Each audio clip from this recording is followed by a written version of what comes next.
As the festival of Diwali approached, Shalini's house was abuzz with cleaning preparations. It was the day to clean the kitchen. The day before, Shalini had bought new containers and utensils, planning to replace her old, worn-out items.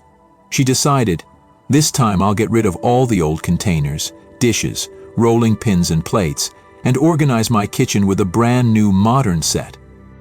While cleaning, Shalini took out all the old containers and utensils, stacking them in a corner. She neatly arranged the new, shiny kitchenware in the cupboards. Looking at her sparkling, organized kitchen, she felt a deep sense of satisfaction. In a soft voice, she murmured, "Now my kitchen looks absolutely posh." Her eyes fell on the old containers and utensils she had left outside.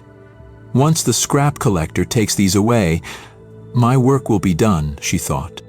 Just then, Ruby, her housemaid, entered the house. Seeing the pile of utensils, Ruby was startled. Adjusting her sari, she asked curiously, "Madam, do I have to wash all these dishes today?" Shalini laughed.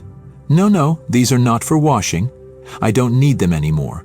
When the scrap dealer comes, I'll hand these over to him." Ruby glanced at the utensils, her mind racing. These look almost new.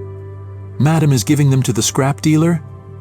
She suddenly remembered that one of her containers at home was cracked.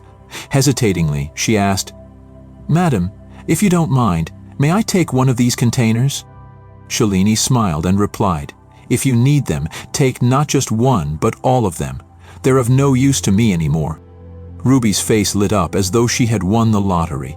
She spent the entire afternoon helping Shalini clean the house for Diwali. By evening, she carefully packed the containers and utensils into a large bag and headed home. Her steps felt as if they weren't touching the ground, buoyed by her happiness. At home, Ruby wasted no time. She removed all her old, mismatched containers and utensils and replaced them with the shiny new ones she'd received. Her tiny kitchen, which once resembled a cluttered matchbox, now felt grand and organized to her. She pushed the old utensils outside and thought, "Once the scrap dealer takes this junk, my work will be complete." Just then, a beggar appeared at her door. He asked, "Sister, could I get some water?" Ruby, instead of using her new glassware, picked an old glass from the pile outside and filled it with water for him. After drinking the water, the beggar placed the glass near the discarded utensils and asked, "Sister, why are these utensils lying outside?" Ruby replied, "These are for the scrap dealer." The beggar looked at the utensils and thought, "These are far from scrap. They're perfectly usable." He recalled his own cracked plastic container and wished he could replace it with something better. After a moment of hesitation, he pointed at one of the containers that looked almost new and said, "Sister, may I take one of these containers? My plastic one is torn and—" Ruby interrupted, "Of course, take it, not just one. Take whatever you need. These are of no use to me anymore." The beggar felt as if divine grace had rained upon him. He had never felt so fortunate in his life.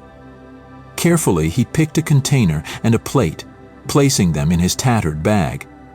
His worn-out bag now seemed luxurious to him. As he walked away, he felt like he was floating 2 inches above the ground, carried by his joy and gratitude. The moral. This touching story teaches us that the definition of posh varies from person to person.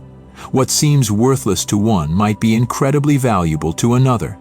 For someone, receiving such items could feel like a divine blessing, fulfilling their desires and bringing them immense joy. This story conveys 2 important messages. Be a source of happiness for others.